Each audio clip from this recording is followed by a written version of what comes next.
James Turner for the untouchable true school sports. Let's go, baby. Bow. Be careful what you wish for because it can become a reality. Yeah. The untouchable True School Sports Empire proudly presents something the boxing game's been missing. Hey, what's going on? It's your boy BT, and I came here to talk some boxing with the thousands of True School Sports subscribers. All right, so interesting stuff in regards to Gervonta Davis. We all know that he has his fight coming up with Lamont Roach in March, so you know that's gonna be what it's gonna be.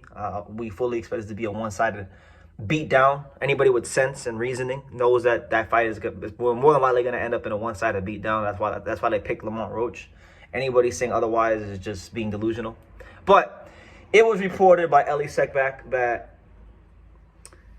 Gervonta Davis does have a backup opponent in place, and the backup opponent, should anything happen to Lamont Roach, will be Magsayo. Now, it's very interesting because really and truthfully, Magsayo is a good fighter. You know, he's definitely a dangerous fighter at 130. He's probably somebody Lamont Roach should be fighting, to be honest with you. It's someone that Lamont Roach should be worried about fighting right now. Magsayo is one of the guys, you know, one of the champions, Raymond Ford. You know, these are the kind of guys Lamont Roach should be worried about fighting. But yet it's Tank that could be lined up to fight a Magsayo. So, truth be told, Magsayo, you know, he can obviously punch, but he's very, very deficient in the skills department.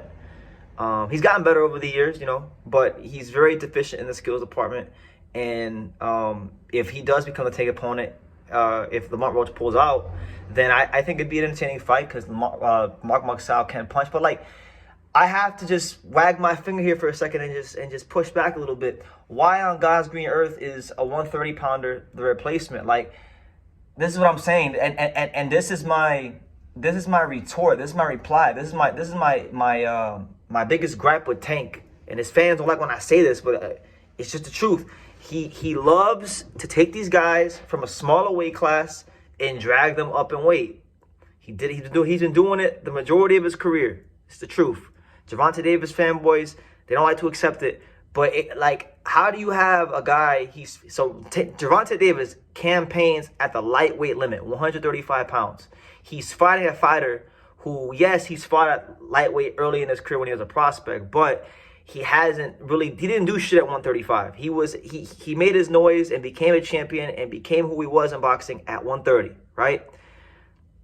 They picking a guy from 130 to 135 in Roach. All right. Now, rather than have a guy who's a lightweight in Tank's actual weight class be the replacement, they still have another 130 pounder in place. I like Gervonta Davis. I got nothing against him. I'm actually a big fan. I love watching him fight. I love going to his fights. But I've never seen anything like this in boxing. I've never seen a fighter who campaigns in a certain weight class, routinely, depending on the weight class he's in, routinely drag guys up in weight. But in this special case, I've never seen a fighter fight in a weight class, fight a guy from a smaller weight class, and then get a backup opponent from that same smaller weight class. So even if Lamont Roach gets injured and pulls out, you still get to fight another 130 pound? I mean, come on, man. What are we doing here? What on God's green earth are we doing? I understand Tank is a star. I understand he sells tickets. But this is part of the reason why boxing is going to Saudi. I'm just gonna call a spade a spade. I'm gonna call a chicken shit, not chicken shit chicken salad. This is part of the reason why boxing has gone to Saudi, because you get guys like Tank who are tremendous fighters who can sell tickets. We all know that, but he's not really fighting in the best in his weight class. They're bucking the system. They're conning the system, which is fine. Boxing's a tough sport. Get as much money as you can out of it, especially if you can sell tickets. Do whatever you can. You know, everyone that follows boxing, that follows the lightweight division, whether they love or hate Tank, they're gonna follow him. They're gonna follow him because he's an exciting fighter and he delivers knockouts. You know, and we gotta give him that much. But this is ridiculous. I've never seen anything like this in my entire life as a boxing fan.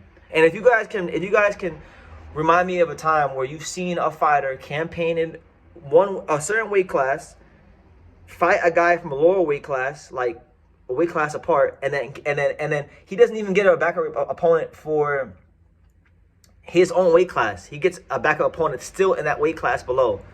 I mean, come on. What are we doing? And I'm not trying to down Lamont Roach.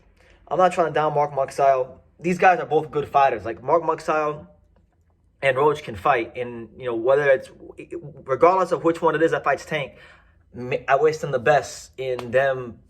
Trying to make a better career for themselves, make more money, and beat Gervonta Davis, which would obviously put their careers in another category if they could do that. But for the boxing fans, yeah, I mean, I understand right now those fights with like Shakur Stevenson and Keyshawn Davis and those other big fights at 135 are not presently available. I understand that Lomachenko got tired of boxing and felt like the Tank Davis fight wasn't necessary. I understand all that. It's not, I'm not putting it all on Tank, but what I am saying is, like, I'm saying that this has been a recurring pattern, and you can't just say, oh, these guys are ducking Tank. Maybe a fighter or two might have ducked Tank, but believe you me, this has been par for the course with his career for a long time, dating back to the days when he would fight Jesus Cuellar, Hugo Ruiz, and drag them up in weight. I mean, he was going to fight Abner Mares, drag him up in weight. I mean, this has been a thing his whole career. So, I'm going to go ahead and just leave it at that. I love Gervonta Davis. I hope Gervonta Davis gets to be in a true, 50-50 fight. Because truth be told, part of the reason why we're even criticizing Tank is because he's such a good fighter, right? If he wasn't that good, right? If he wasn't so skillful, then one of these trade picks would have come close to going wrong, but they haven't. So you gotta give us credit. He's been handling business inside the ring. But we just want to see him in a 50-50 fight. You can't say Tank is young. When he was 2017, he was young back then. He was the youngest champion in boxing. He's 30 years old, and his biggest win on his resume is probably Ryan Garcia, which is a good win on paper. But we all know Ryan Garcia was very compromised in that fight. So it is what it is. But you guys let me know what you think in the comments down below. What do you guys think about Mark Magsayo being Gervonta Davis' replacement opponent? And yeah. Leave your comments down below. Make sure you guys take the time to subscribe. And like I say in everything, like I say on every single video, you can love me or you can hate me, but I'm just a kid from Daniel. So until next time, take care, guys. Thank you for watching another video on the untouchable True School Sports Empire. For more great boxing content just like this, make sure you click right over here.